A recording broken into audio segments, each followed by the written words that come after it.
আসসালামু আলাইকুম everyone, welcome to my channel Mim's vlog. আশা করি আপনারা সবাই ভালো আছেন। আলহামদুলিল্লাহ আমরাও ভালো আছি মোটামুটি। কিন্তু অনেক দিন পর আপনাদের কাছে ব্লগ শেয়ার করছি। এতদিন পর আসলে বেশ অনেক দিন পরই আপনাদের সাথে আবার আমার কথা হচ্ছে। তো আজকে আমি এই ব্লগটি শুরু করছি এর আগের দিন থেকে। ঈদের বাজার টাজার নিয়ে আজকে কী কী কেনাকাটা করলাম আজকে সেটাই আপনাদেরকে দেখাবো। তো এখানে দেখতে পাচ্ছেন বাদাম, তারপর নুডলস, তারপর কিছু বাজার, রসুন, পেঁয়াজ, আলু, যেগুলো মোটামুটি কোরবানি ঈদের আগে সবার ঘরে ঘরেই কেনা হয়।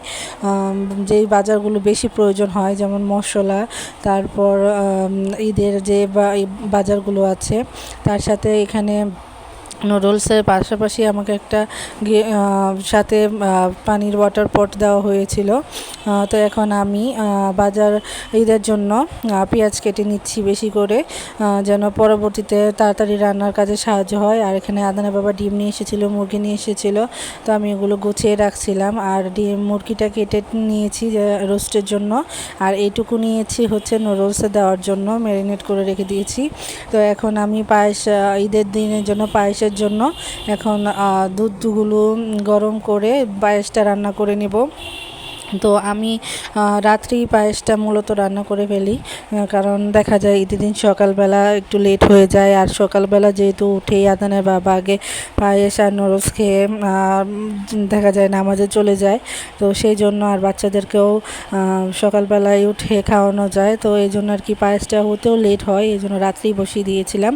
আর এই যে পাশে আমি এখন আলাদাভাবে ডিম আর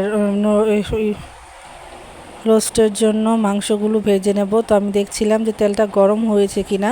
তো এখন রোস্টটাও আমি রাত্রেই রান্না করে রেখে দেব, যেন কালকে সকালে যে আমার জন্য একটু ইজি হয়।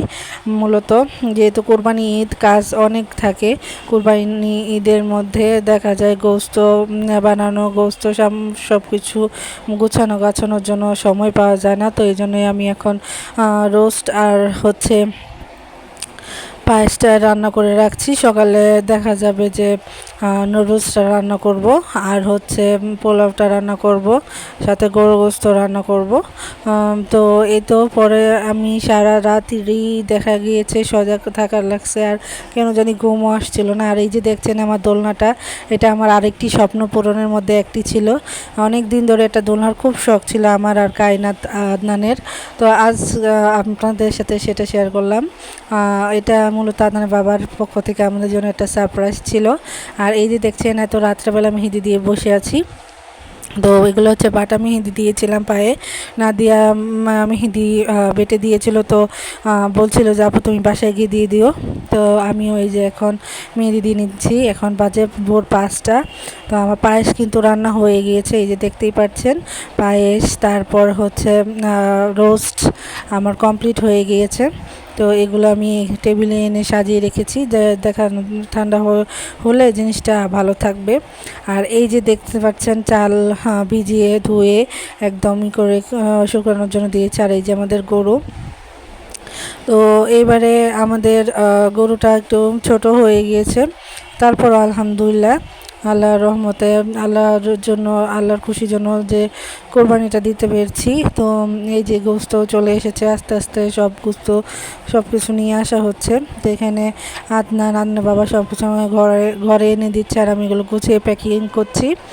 আর যেগুলো দেওয়ার আত্মীয় স্বজনে সব কিছু রেডি করে নিচ্ছি, বুড়ি রুটি এগুলো সব কিছুই মোটামুটি কাজগুলো আলাদা আলাদা করে সেরে নেব।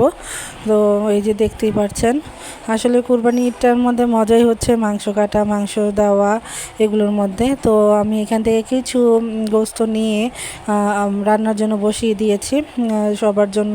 তো এই যে দেখতেই পাচ্ছেন রান্না করে নিচ্ছি কতটুকু। তো রান্না করার পরে আদনানের বাবা এখনও খাবার খায়নি দুপুরের, যেহেতু তাকে খাবার দিব, বাচ্চাদেরকে খাবার দেব। তারা মূলত সকালবেলা পায়েস আর নুডলস খেয়েছিল, তো পরে আর খাওয়া দাওয়া করেনি। সাথে পোলাওটা রান্না করে ফেলেছিলাম আগেই।